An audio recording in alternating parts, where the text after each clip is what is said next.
नमस्कार, बहुत स्वागत है आप सभी का। मैं हूं सौरभ शर्मा। आप देख रहे हैं बिहार में जातिगत गणना के बाद सबसे पहला और सबसे बड़ा सर्वे। बिहार के सर्वे से यह बात सामने आई कि प्रदेश में ओबीसी की जनसंख्या बढ़ी है। पूरे देश में राहुल गांधी समेत विपक्ष का हर नेता जातिगत जनगणना की मांग कर रहा है। उन्हें लगता है कि देश में जाति की बात करके नरेंद्र मोदी के हिंदुत्व, राष्ट्रवाद और लाभार्थी वर्ग की काट की जा सकती है। लेकिन क्या ऐसा हो पा रहा है? क्या आज देश की जनता, हमारा समाज एक बार फिर जाति के नाम पर बंटने के लिए तैयार है? कहीं ऐसा तो नहीं कि देश तो काफी आगे बढ़ गया, लेकिन नेताओं की सोच वहीं 80-90 के दशक में कहीं अटकी हुई है। ये सारे नेता आज देश के नौजवानों की आकांक्षाओं को, समाज की प्राथमिकताओं को, उनके मन को पढ़ पा रहे हैं क्या?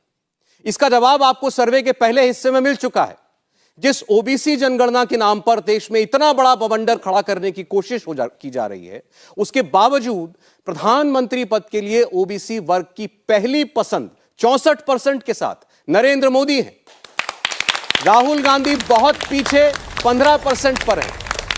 जाति की गिनती कराने वाले नीतीश कुमार को मात्र 3% ओबीसी देश का प्रधानमंत्री देखना चाहते हैं और यही मूड देश के दलित समाज का भी है। 58% दलित चाहते हैं नरेंद्र मोदी एक बार फिर देश की कमान संभाले।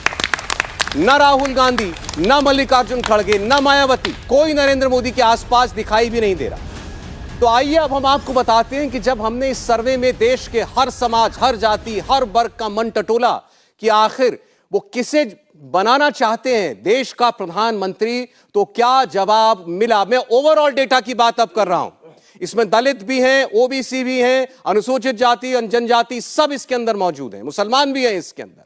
ओवरऑल देश का मूड, आज चुनाव हो, किसे वो बनाना चाहते हैं देश का प्रधानमंत्री। डेटा आपकी स्क्रीन पर आने जा रहा है। अब 61% तक लोगों की पसंद है नरेंद्र मोदी। 61% लोग जवाब दे रहे हैं इस सवाल का कि उनकी नजर में कौन बनना चाहिए देश का प्रधानमंत्री अगर आज चुनाव हो। 61% नरेंद्र मोदी को प्रधानमंत्री बनते देखना चाहते हैं। 21% राहुल गांधी को पसंद कर रहे हैं, राहुल गांधी को प्रधानमंत्री बनाना चाहते हैं। ममता बनर्जी को 3%, नीतीश कुमार को सिर्फ 2%, अरविंद केजरीवाल को 3%, मायावती को 2% और अन्य किसी चेहरे पर 6% लोगों ने अपनी पसंद जाहिर की है। अगर आप टॉप 2 की बात करें, नरेंद्र मोदी को 61% लोग प्रधानमंत्री देखना चाहते हैं, राहुल गांधी को 21%। फासला देखिए कितना है, 40% का गैप। 40% का गैप है आज लोगों की पीएम पसंद के नाम पर। 61% नरेंद्र मोदी को प्रधानमंत्री के तौर पर तीसरी बार एक बार फिर देखना चाहते हैं और 21% लोग पहली बार राहुल गांधी को प्रधानमंत्री पद पर बैठे हुए देखना चाहते हैं। ये इतना बड़ा फासला है। क्या इसीलिए आज ये जातिगत जनगणना का शोर है? क्या इसी के लिए आज ये नारा एक बार फिर बुलंद किया जा रहा है, जिसकी जितनी संख्या भारी उसकी उतनी हिस्सेदारी? क्या ये सब कुछ इसीलिए है कि नरेंद्र मोदी के लिए आज जो लोगों के मन में जो पसंद है उसकी कहीं कोई काट ढूंढी जाए? 14 में नहीं हुआ, 19 में नहीं हुआ, 24 में होगा क्या? ये सवाल का जवाब बहुत हद तक हमको मिल पा रहा है। 5 महीने के बाद देश के अंदर चुनाव होने हैं। क्या ये 40% का गैप राहुल गांधी भर सकते हैं? और किसी नेता की हम बात इसीलिए नहीं कर रहे क्योंकि वो कहीं इस कॉन्टेस्ट में नजर भी नहीं आते। मेहमान हमारे साथ बने हुए, एक बार फिर जोरदार तालियों से स्वागत कीजिए हर्षवर्धन त्रिपाठी जी का, विजय त्रिवेदी जी का, भावेश झा सीएनएक्स से हमारे साथ हैं, सज्जन कुमार हमारे साथ हैं। बहुत स्वागत आप सभी लोगों का। 40% का गैप, हर्षवर्धन त्रिपाठी जी। ओवरऑल जब यह सवाल पूछा गया पूरे देश का मूड जानने के लिए, जिसमें सभी धर्म, संप्रदाय, जाति, समूह सबका मन पढ़ने की कोशिश की गई, क्या 40% 5 महीने गैप कोई कवर कर सकता है? देखिए सौरभ जी, सबसे पहले तो ये कि अगर सर्वे ये आप इस आंकड़े के साथ नहीं आते और सामान्य जो माहौल है उसको भी पूछते तो ऐसा ही दिख रहा है। लेकिन यहाँ एक जो महत्वपूर्ण बात है और मुझे लगता है कि इस सर्वे के बाद सचमुच विपक्षी गठजोड़ के नेताओं को सोचना चाहिए। आप अभी भी नेताओं में प्रधानमंत्री पद के दावेदारी को लेकर कितने तरह की लड़ाई चल रही है, कितने तरह की टांग खिंचाई चल रही है, और वो टीवी पर आकर कहते हैं कि हमारे पास तो नेताओं की लाइन लगी हुई है, मोदी जी तो अकेले हैं, वहां कोई प्रधानमंत्री पद का दावेदारी नहीं। यानी इधर नो कंफ्यूजन है, उधर कंफ्यूजन ही कंफ्यूजन है। उधर आप जिसको कहते हैं कि प्रधानमंत्री पद का दावेदार है, तुरंत दूसरी पार्टी कहती है कि हमारा ये, उसके बाद सफाई आनी शुरू होती है। वो कहते हैं कि नहीं नहीं, देखिए हमारी पार्टी के कार्यकर्ता तो हम ही को चाहेंगे, उनकी पार्टी के कार्यकर्ता उनको चाहेंगे। इसका मतलब यह हुआ कि देश में विपक्ष का कोई एक चेहरा, एक स्वरूप नहीं है, जो उनकी बहुत बड़ी कमजोरी है। लेकिन इस कमजोरी को अगर हटा भी दें, नरेंद्र मोदी एक, जिसको हम कहते हैं कि एक अकल्पनीय चरित्र के तौर पर उभरे हैं। एक ऐसा नेता जो गुजरात से आता है, एक ऐसा नेता जिसका जातीय तौर पर कोई बहुत बड़ा हिस्सा नहीं है। भारत के जातीय समूह में वो शायद ऐसे ही है जैसे किसी खाने में नमक, लेकिन उस नमक का टेस्ट सबको आ रहा है, इतना बढ़िया टेस्ट आ रहा है, सब कह रहे हैं कि ये नमक बना रहना चाहिए। गुजरात का नमक वैसे भी सब खाते हैं, तो मुझे लगता है कि 2024 भी गुजरात का नमक देश को पसंद आ रहा है, ये इसमें दिख रहा है। विपक्ष को तय करना है कि कोई काट है क्या उनके पास, कोई काट है क्या। विजय जी देखिए, इसको देखना पड़ेगा। 2014 में जब नरेंद्र मोदी गुजरात से, गांधीनगर से दिल्ली आए, 2014 में उन्होंने देश को वादा किया कि अच्छे दिन लाएंगे। 282 सीटें भारतीय जनता पार्टी को और एनडीए को पूरा बहुमत वहाँ पर मिला। वो ठीक था कि चलो अच्छे दिन का वादा। लेकिन 2019 देखिए कि वहाँ पर भारतीय जनता पार्टी को 303 सीटें मिलती हैं। इसका मतलब जनता ने नरेंद्र मोदी के उस वादे में भरोसा जताया। ये बड़ी बात है। 2014 के चुनाव को मैं अलग तरीके से देखता हूं कि वो यूपीए सरकार के खिलाफ, भ्रष्टाचार के खिलाफ, लेकिन 2019 में उससे भी ज़्यादा बहुमत से आना, ये इस बात की मोहर लगाता है कि आपके वादे पर हमने भरोसा किया।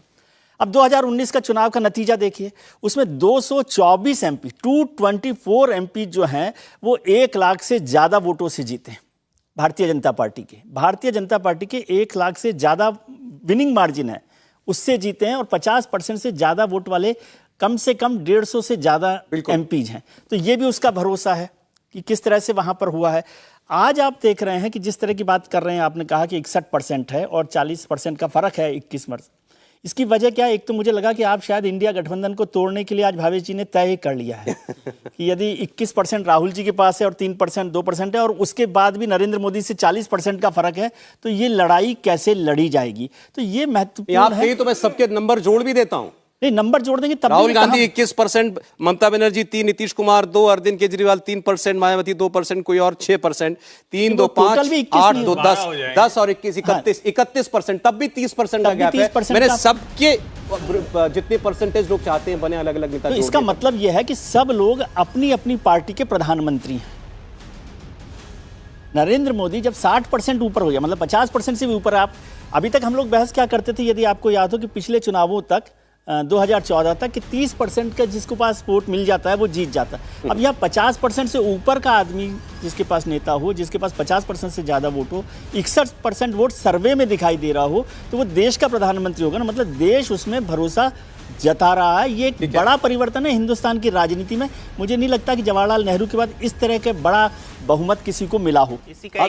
भाभी आप बोलिएगा, मेरा एक सवाल है इसमें, विजय जी ने जो बात की उससे ही दिमाग में आया। ये सवाल आपने जब लोगों से पूछा तो क्या उनको आपने ये 6-7 नामों का ऑप्शन दिया था, 8 नाम का ऑप्शन दिया था कि इनमें से आप किसे चुनना चाहते हैं अपना प्रधानमंत्री, या सिर्फ सवाल था कि आप किसे प्रधानमंत्री बनाना चाहते हैं? हाँ बिल्कुल, इसमें जिन राज्यों में जहाँ पे जो एक प्राइम मिनिस्टर जो कैंडिडेट है उनको नाम रख के ही इसको किया गया था। जैसे यूपी में गए तो मायावती भी थी, उनके बाद अखिलेश जी भी थे, बिहार में नीतीश थे, प्राइम मिनिस्टर मोदी तो एक नेशनल लीडर हैं और राहुल गांधी का तो है ही।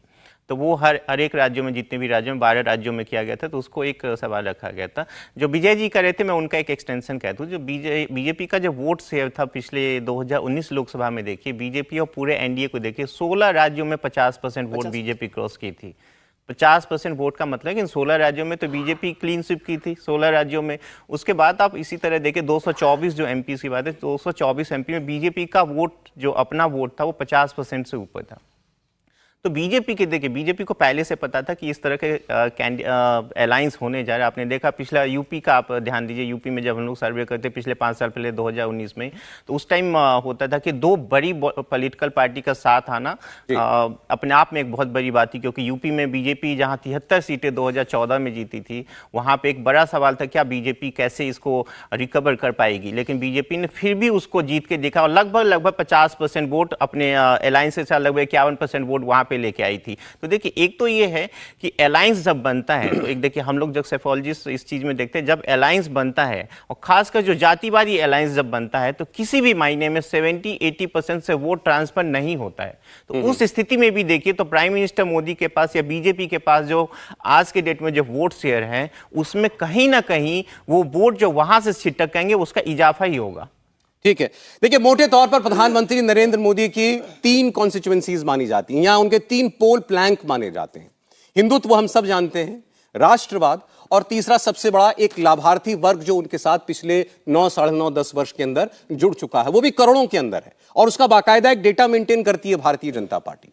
और इन तीनों की काट के तौर पर आज विपक्ष को लग रहा है कि जाति की हांडी चढ़ाई जाए, लेकिन उस हांडी में क्या खिचड़ी पक पा रही है, इसका जवाब आपको इस सर्वे से मिल रहा है। सज्जन, देखिए, जो सर्वे है इसमें सबसे बड़ी बात क्या है कि बीजेपी में और खासकर मोदी की लोकप्रियता में 3 चीजें हैं जो बीजेपी पहले से कहा करती थी कि चाल, चरित्र और चेहरा।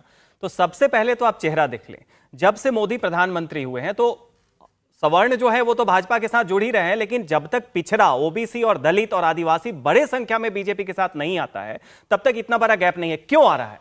आप देखें 2016 से लेकर आज तक भारत के जो 3 सबसे बड़े जो रिपब्लिक के पोस्ट हैं, राष्ट्रपति का, उपराष्ट्रपति का और प्रधानमंत्री का, एक दलित और आदिवासी राष्ट्रपति हैं और ओबीसी उपराष्ट्रपति हैं, ओबीसी प्रधानमंत्री है। तो चेहरा आपका बिल्कुल क्लियर है। वहां पावरफुल मिनिस्टर्स का आप देख लें, चाहे भूपेंद्र यादव हो, धर्मेंद्र प्रधान हो, जिनको बड़ी जिम्मेदारियां दी जाती हैं, संगठन देख लें, एमएलएस की संख्या देख लें, तो चेहरे के तौर पे तो बिल्कुल आगे है। दूसरी बात जो बीजेपी को बाकी सारी पार्टी से अलग कर रही है वो ये है कि आज केवल पहचान की राजनीति नहीं चलेगी जो 80 और 90 के दशक में थी। आज एस्पिरेशन और आकांक्षा की भी राजनीति है, और उसमें जो पिछड़ा और दलित और आदिवासी वर्ग है वो पहचान के साथ आकांक्षा भी चाहता है। और उस मायने में पूरा विपक्ष जो है वो पहचान पे सिमट गया है, आकांक्षा वाली जो बात है वो केवल बीजेपी और मोदी के साथ है। तो जो सर्वे है वो दर्शा रहा है जो हर जगह सामान्य तौर पर दिख भी रहा है। मुझे लगा आपने बड़े अच्छी तरीके से आर्टिकुलेट किया, आकांक्षा और पहचान। सिर्फ पहचान से क्या बात बन पा रही है?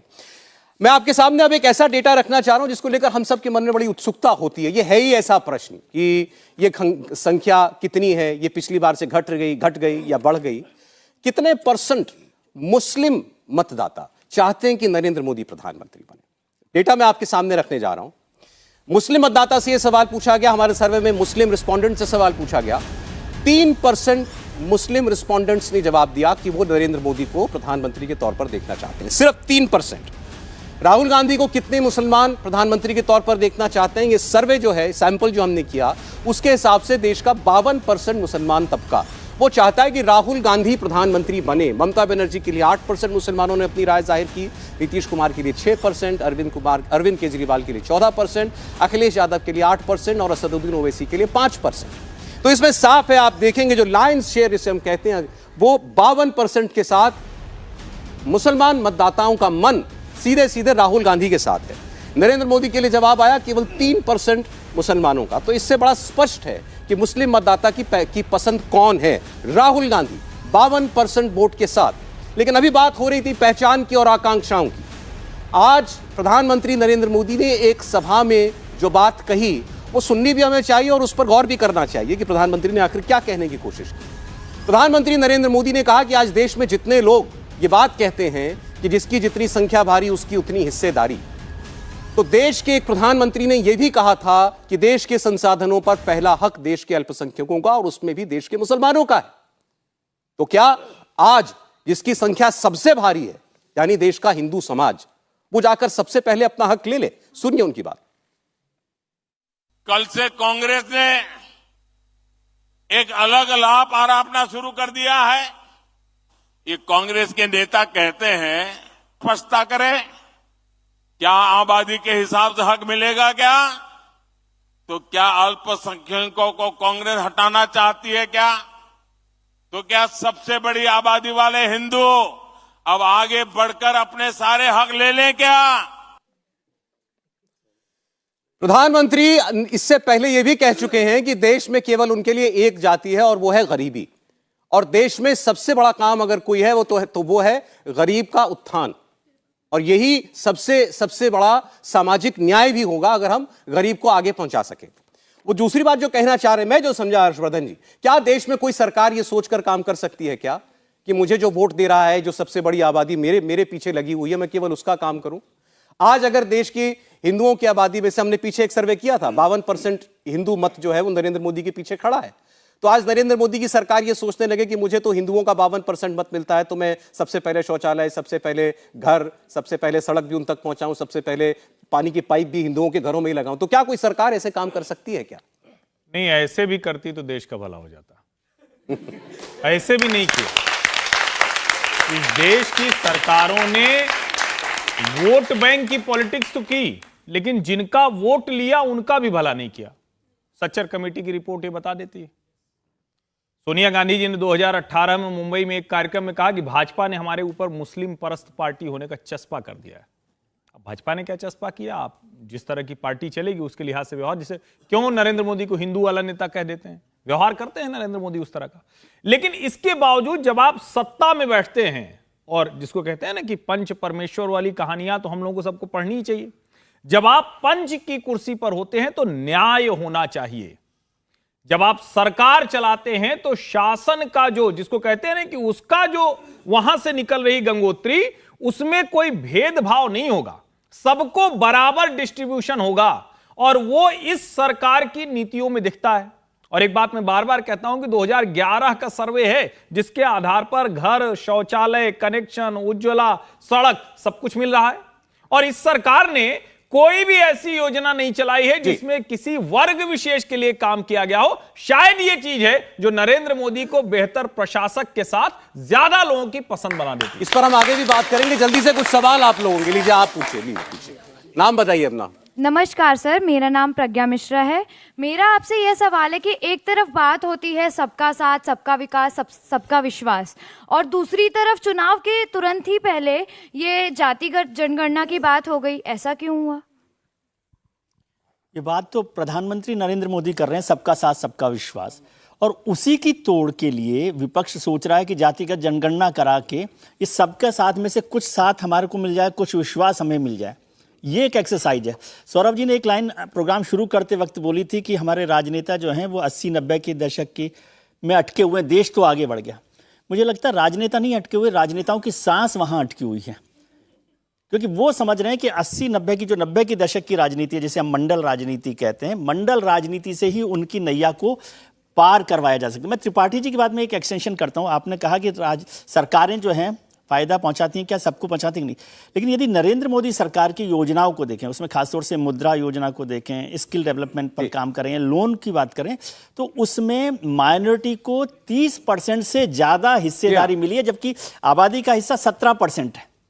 और दूसरा जो मुद्दा है सबसे बड़ा रहा मुस्लिम समाज का, वो था 3 तलाक का, जिसे कानून पास करके मुस्लिम महिलाओं को एक बड़ी ताकत दी गई। मुझे लगता है कि एक परसेप्शन या इस मैसेज को कम्युनिकेट करने में भारतीय जनता पार्टी अभी तक कामयाब नहीं हुई है कि वो कितनी बड़ी तरीके से मुसलमानों के साथ काम कर रही है। ठीक, एक सवाल और ले लेते हैं, फिर मुझे ब्रेक के लिए रुकना पड़ेगा। अच्छा रुकिए, ऐसे अपने आप नहीं बोलिए। नाम बताइए, जल्दी सवाल पूछिए। नमस्कार सर, मेरा नाम मोनिशा है। सर मेरा क्वेश्चन ये है कि कांग्रेस के बाद 2014 में बीजेपी पार्टी आई और कई सालों तक वो टिकी रही, तो आगे भी वो टिकी रहेगी?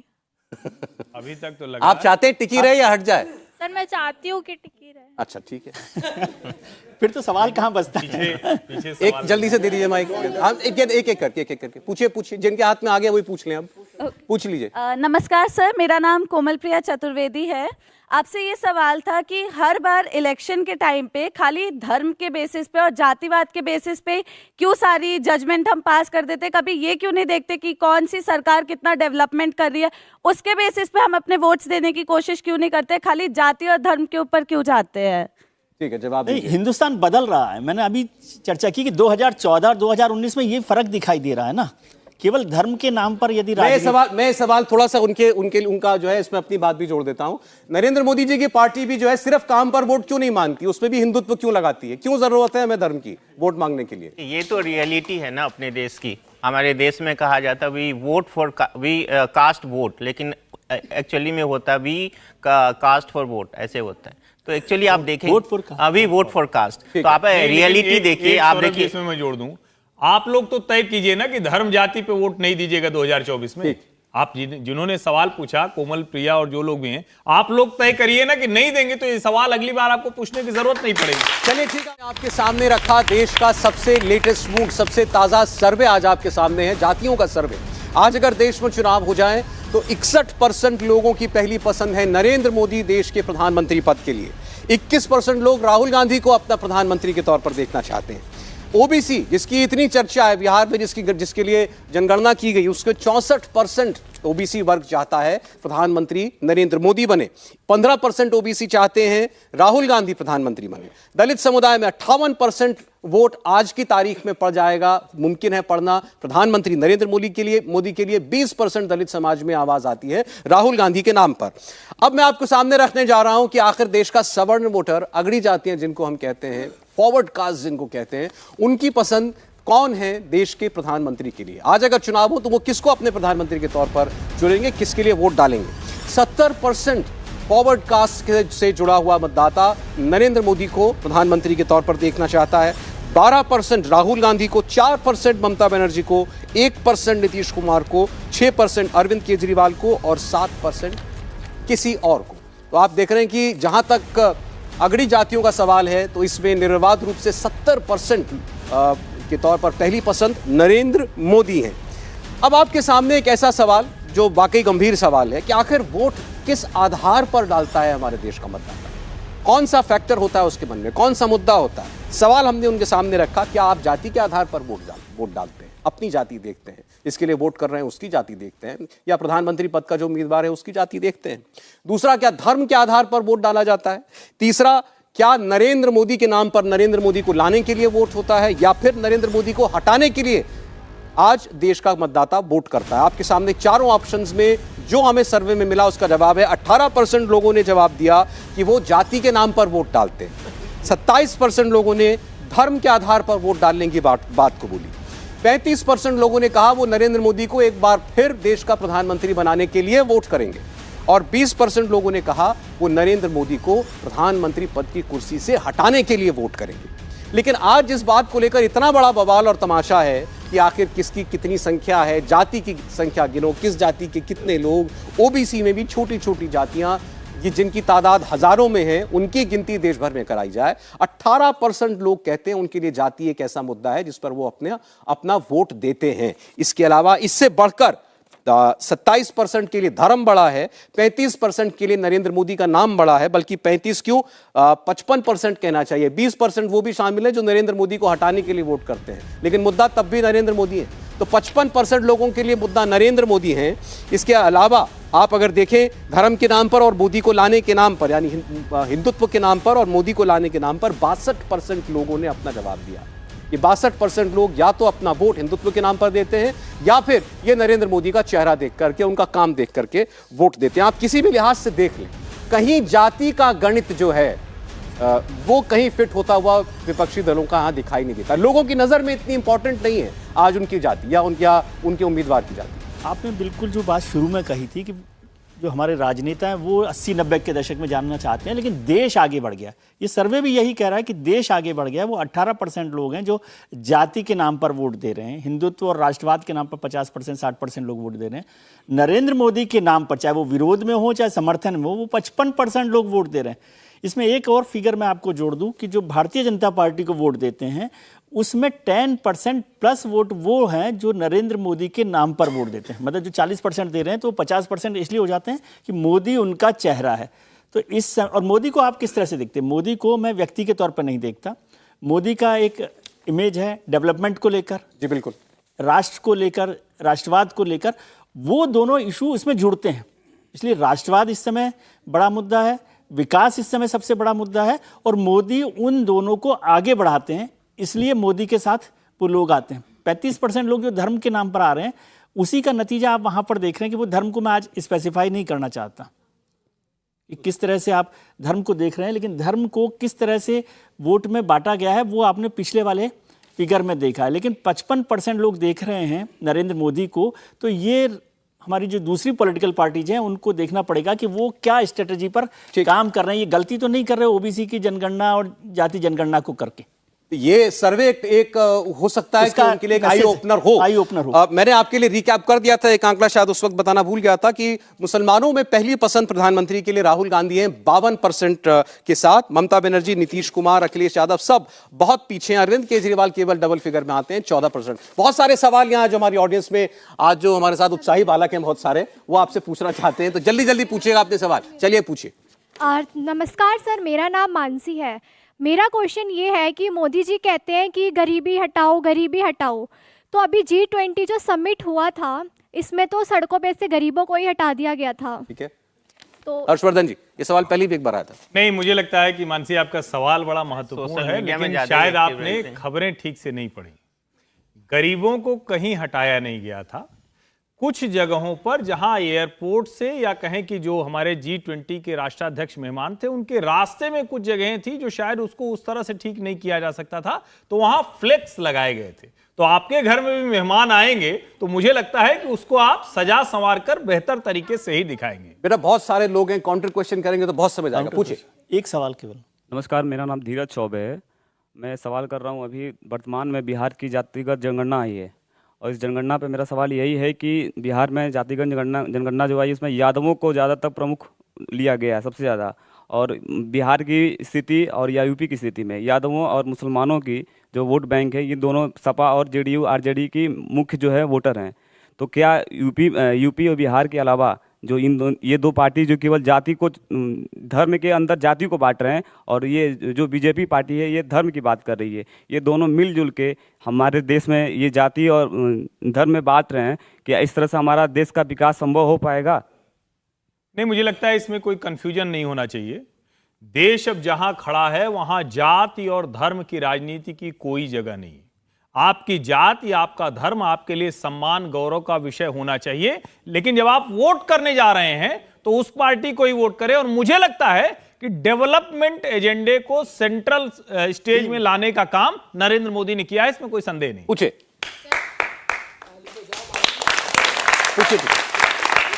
आवाज आएगी बेटा, पूछो। सर मेरा क्वेश्चन है, ये सारा मामला वुमेन रिजर्वेशन बिल एक्ट आने के बाद हुआ है। जब स्पेशल सेशन में ये पास हुआ था उसके बाद ही सारा जाति गणना एंड डॉल का मामला सामने आया है। तो क्या ये उसी चीज़ को लेकर तूल पकड़ी जा रही है कि बीजेपी को या फिर कोई और पार्टी इलेक्शंस का अपना एक बना रहे हैं एजेंडा बना रहे हैं, मुद्दा बनाना चाह रहे हैं कि जनगणना के आधार पर, क्योंकि सभी ने रिजर्वेशन एक्ट को हाँ तो बोल दिया है, बट वो इसी बात को मुद्दा बना रहे हैं क्योंकि अगर राजनीति है तो जातिवाद। महिला आरक्षण का श्रेय ना मिल जाए क्या, इसीलिए नया मुद्दा लाया गया? सवाल है उनका। सज्जन देखिए, ये अभी से नहीं, आप देखें कि ये जो बहुत सारी पार्टियां जो इसके विरोध में थी, ऐसा है कि महिला आरक्षण में जाति का प्रश्न जो लाना है वो उसको रोकने का एक बहाना था। सवाल समझिए, जो पॉलिटिकल रिजर्वेशन है चाहे विधानसभा का हो लोकसभा के हो, उसमें होता क्या है, आप टिकट किसको देते हैं? जहां पे जिस जाति की संख्या ज्यादा होती है या किसी धर्म की ज्यादा होती है। तो अगर वहां से ओबीसी पुरुष जीत सकता है तो वहां से ओबीसी महिला क्यों नहीं जीत सकती है? ये तो सवाल, ये जो क्षेत्रीय पार्टियां हैं या जो विरोध कर रही वो ये कह रही हैं कि बिना आरक्षण के हम यादव बहुल क्षेत्र में गैर यादव को टिकट देंगे, ऐसा संभव है क्या? आप महिला आरक्षण में आप आरक्षण का प्रावधान रखें, जाति का प्रावधान रखें या ना रखें, आप किसी भी कॉन्स्टिट्यूएंसी में उसी जाति से महिला या पुरुष को फील्ड करेंगे जिसकी संख्या ज्यादा हो। तो ये एक बहाना है उसको टालने का। इसका बहुत सारा परकटी महिला, ये महिला वो महिला, ये पुरुषवादी मानसिकता है, महिला विरोधी मानसिकता है। जाति के न होने से महिला आरक्षण में कोई फर्क नहीं पड़ेगा। पूछिए। नमस्कार सर, मेरा नाम साक्षी है और मेरा आपसे ये सवाल है कि जैसे जातीय जनगणना करवाई गई है तो इससे के सारे नियम बदल जाएंगे। अगर हम बिहार में ब्राह्मणों की बात करें तो वहाँ पे ब्राह्मण सिर्फ 3% है, तो ऐसे तो ब्राह्मणों को भी आरक्षण मिलना चाहिए। देखिए, इसमें एक बार भावेश जवाब दे दें। मेरे ख्याल से देखिए एक डिबेटेबल क्वेश्चन है, इसका धीरे धीरे देखेंगे, बहुत सारे एक्सरे होगा, पूरी रिपोर्ट भी आने दीजिए। अभी बहुत सारे इसमें बहुत इफ एंड बट निकाले जाएंगे। अभी मैं रिपोर्ट पूरी रात देख रहा था, उसमें यही था कि लगभग 5% जो जनरल क्लास है उसकी आबादी कम हुई है। अब उसमें बहुत सारे लूप होल्स निकाले जाएंगे। इसको एक बहुत सारे कहते हैं ना जातीय संघर्ष, वो बढ़ना लाजमी है। वो मुझे आप देखोगे कि थोड़े आने वाले दिनों में बिहार में, अभी देखिए एक मुद्दा बहुत इंपॉर्टेंट है। कुछ दिन पहले ईबीसी को लेकर जो नीतीश कुमार इतना राजनीति करते हैं, कुछ दिन पहले ईबीसी को तेली, धानुक और एक और तंबोली, ये 3 जातियों को उसमें शामिल किया गया था। उसकी एक बहुत बड़ी प्रोटेस्ट वहां पे चलती है। आप अलग अलग राज्यों में देखिए, एक एग्जांपल मैं और देता हूँ। कर्नाटका में कुछ इलेक्शन के टाइम में बीजेपी ने अल्पसंख्यक रिजर्वेशन 4% उसको हटा के लिंगायत और वोकालिगा में बांट दिया था। उसको लेके भी बहुत सारे प्रोटेस्ट हुए थे। अभी महाराष्ट्र में आप देखिए जो मराठा आरक्षण को लेके चले, तो ये एक तरह का जातीय संघर्ष हमारे देश की रियलिटी है और वो बढ़ती जाएगी। और इस इशू के बाद जो जातीय सर्वे है इसके बाद और बढ़ेगी। अभी इंप्लीमेंट होगी नहीं होगी, किस रूप में होगी, वो एक लंबा प्रोसेस है। इसको लेकर एक प्रचार जो कल से चल रहा है उस पर हर्षवर्धन जी का जवाब चाहते हैं। बिहार की जनगणना से जाति सर्वे से यह पता चला कि 85% ओबीसी, एससी और एसटी मिलकर हो जाता है, 15% केवल अनारक्षित है, जिसमें अभी एक स्टूडेंट ने सवाल पूछा कि उसमें 3% ब्राह्मण भी आते हैं। तो किसी ने लिखा कि 85% के लिए 50% कोटा है और 15% के लिए 50% कोटा है। वो ये मान रहे हैं कि जो अनारक्षित है उनको वो 50% जो अनकंटेस्टेड है वो कोटा हो गया उनके लिए। मुझे लगता है कि ये सवाल खूब पूछा जाना चाहिए। जब अनारक्षित कहते हैं तो इसका सीधा सा मतलब हुआ कि चाहे आपको कोटा मिल रहा है या नहीं मिल रहा है, आप क्वालिटी वाले यानी नंबर पाएंगे तो वहां पहुंचेंगे। जब नंबर नहीं पाएंगे तो आपको हैंड होल्डिंग के लिए सरकार एफर्मेटिव एक्शन में आरक्षण देती है। लेकिन मैं फिर से कह रहा हूं, देश के नौजवानों को सोचना चाहिए आगे बढ़ना है या पिछड़ा होना है। आगे बढ़ने का मतलब जाति से मैं नहीं कह रहा, ये सोचना चाहिए। नमस्कार सर, मेरा नाम रुपेश भारद्वाज है। अगर हम जातीय जनगणना और धर्म के नाम पर जो ये राजनीति हो रही है इसको साइड में रखकर मैं पूछना चाहूंगा कि 2024 में मोदी सरकार के सामने कौन है? विपक्ष का ऐसा कौन सा चेहरा होगा जो मोदी सरकार को टक्कर दे पाएगा? ये तो विजय जी बता सकते हैं सर। मोदी सरकार के खिलाफ और नरेंद्र मोदी के खिलाफ तो पूरा का पूरा विपक्ष एकजुट हो गया है। कहने के लिए अभी एकजुट हो गया जो इंडिया गठबंधन बना है। लेकिन जो भावेश जी का सर्वे बता रहा है वो आपके सवाल का जवाब है कि वहां पर भले ही दिखने में वो गठबंधन एक साथ हो गया हो, लेकिन नरेंद्र मोदी के मुकाबले में वो गठबंधन में कोई भी नेता और खुद गठबंधन भी लड़ाई में सामने नहीं है। अब वो लड़ाई आगे बढ़कर कैसे बदलेगी ये नहीं पता। जब 64% वोट एक शख्सियत को मिल रहे हो प्रधानमंत्री के तौर पर, या किसी जाति में 58 मिल रहे हो, किसी में 50% से कहीं भी कम नहीं है, तो जो 50% से ज़्यादा वोट वाला हो उसके खिलाफ सब लोग मिलकर भी एक बड़ा गठबंधन नहीं बना पा रहे। और यही सारी एक्सरसाइज हो रही है जिसके लिए कि जातीय जनगणना की बात होती है, कभी कुछ और बात होती है, महिला आरक्षण में ओबीसी की बात हो रही है। तो अभी तो पहले मुद्दे को तलाश रहा है विपक्ष, जब मुद्दा तलाश लेंगे फिर नेता तलाशेंगे। सर नेता भी क्या आपको लगता नहीं कि इस सर्वे से साफ है कि कहीं जो भी चैलेंजर है नरेंद्र मोदी का, भले गैप कितना भी हो, लेकिन क्या वो राहुल गांधी नहीं है? अगर राहुल गांधी पर नरेंद्र मोदी राहुल गांधी चैलेंजर हैं। लेकिन मैं एक छोटी सी बात जोड़ दूं, मेरे को अक्सर कई बार होता है कि कहा जाता है कि विजय त्रिवेदी गणित में बहुत कमजोर हैं। पहले 2 और 2 8 बोलते थे, 2 + 2 8 बोलते थे, आजकल मैं 6 बोलने लग गया, तो ठीक हो गया हूं मैं गणित में। तो 21% का चैलेंजर 60% से चैलेंज कैसे करेगा? नहीं, लेकिन राहुल गांधी को सब नेता मान ले, इसमें बुराई कहां दिखती है? क्यों अहंकार होना चाहिए दूसरे नेताओं में? अगर किसी के पास सबसे बड़ा हिस्सा है तो उसे निश्चित तौर पर नेता मानना चाहिए। और विपक्ष के नेता के तौर पर राहुल गांधी, इसमें कोई संदेह नहीं। ये आपको लग रहा है विपक्षी गठबंधन नंबर बता रहे हैं? नेशनल जिस तरह की कांग्रेस पार्टी के स्ट्रक्चर है पूरे, आप देखिए बीजेपी के बाद वही एक पार्टी है जो लगभग हर राज्यों में है, पुरानी पार्टी है। तो राहुल गांधी का एक चैलेंजर होना दिखता भी है, क्योंकि वो हर राज्य में कांग्रेस एग्जिस्ट करते हैं, भले 1 सीटें 2 सीटें या एक बड़ी पार्टी लगभग हर राज्य में। बाकी आप किसी भी रीजनल पार्टी को देख लीजिए, ममता की पार्टी बंगाल के बाहर कुछ नहीं कर सकती। जेडीयू खुद देखिए जो ओबीसी राजनीति को लेकर इतनी करिए, आप पूरे ओबीसी की राजनीति लगभग हर राज्यों में होते, लेकिन बाकी राज्यों में उनकी एग्जिस्टेंस नहीं है। उसी तरह नीतीश कुमार को, इसके बाद अखिलेश यादव को देख लीजिए, यूपी के बाहर उनका कोई वर्चस्व नहीं है। तो जितने भी रीजनल ब्लॉक्स हैं वो जो इंडिया गठबंधन के हैं वो अपने अपने राज्यों में मजबूत हैं। लेकिन राहुल गांधी के साथ ये एक प्लस पॉइंट है कि वो लगभग हर राज्य में अपने साथ राहुल गांधी की गैप कितना कम कर पाएंगे नरेंद्र मोदी से? सर, इस बात पर भी तो डिपेंड करता है 303 और 50 का वो इंडिया गठबंधन में कितना दबाव में आते हैं, कितनी सीटें लड़ते हैं, कितना कंसीड करते हैं। जितनी ज्यादा सीटें कांग्रेस पार्टी लड़ेगी, राहुल गांधी का चांस उतना बढ़ेगा। ये एक, चलिए वापस एक आखिरी सवाल का मेरे पास सवाल, चलो पूछो। हेलो सर, मेरा नाम स्नेहा डबास है। मैं आपसे पूछना चाहती हूँ कि जो भी ये सर्वे आ रहा है हमारे पास, जितने भी आंकड़े आ रहे हैं, ये जो लोग बोल रहे हैं कि 52% लोग मुसलमान जो है वो राहुल गांधी को वोट देंगे, इनके कारण क्या है? कि किस कारण पे वोट दे रहे हैं।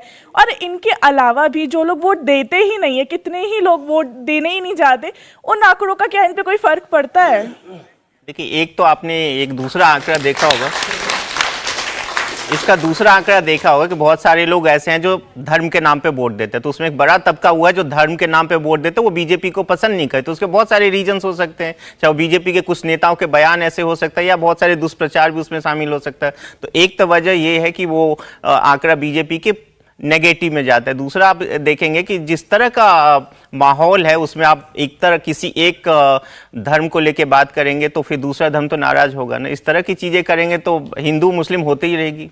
आज समय इतना ही था हमारे पास, लेकिन आज के इस सर्वे से यह साफ हो गया कि विपक्ष की कोशिश जातियों के फेर में नरेंद्र मोदी को घेरने की अगर है तो कम से कम उसमें वो कामयाब होती फिलहाल इस सर्वे के आंकड़ों के नजरिए से कामयाब होती नहीं दिखती। दूसरा सबसे बड़ा सवाल, सबसे बड़ी बात, जाति की हांडी एक बार चढ़ चुकी, अब दोबारा चढ़ेगी, इसमें बहुत बड़ा प्रश्न चिन्ह लगा हुआ हमें दिखाई दे रहा है। नरेंद्र मोदी आज भी अधिकांश वोटर्स की पहली पसंद बने हुए हैं। राहुल गांधी नंबर 2 पर जरूर हैं, लेकिन बहुत पीछे। बहुत धन्यवाद आप तमाम लोगों का स्टूडियो में आने के लिए। सज्जन, भावेश, विजय जी, हर्षवर्धन जी, बहुत शुक्रिया आपका भी। इंडिया टीवी हर वक्त हर जगह डाउनलोड करने के लिए सर्च करें India TV news Google play store या ऐप स्टोर पर।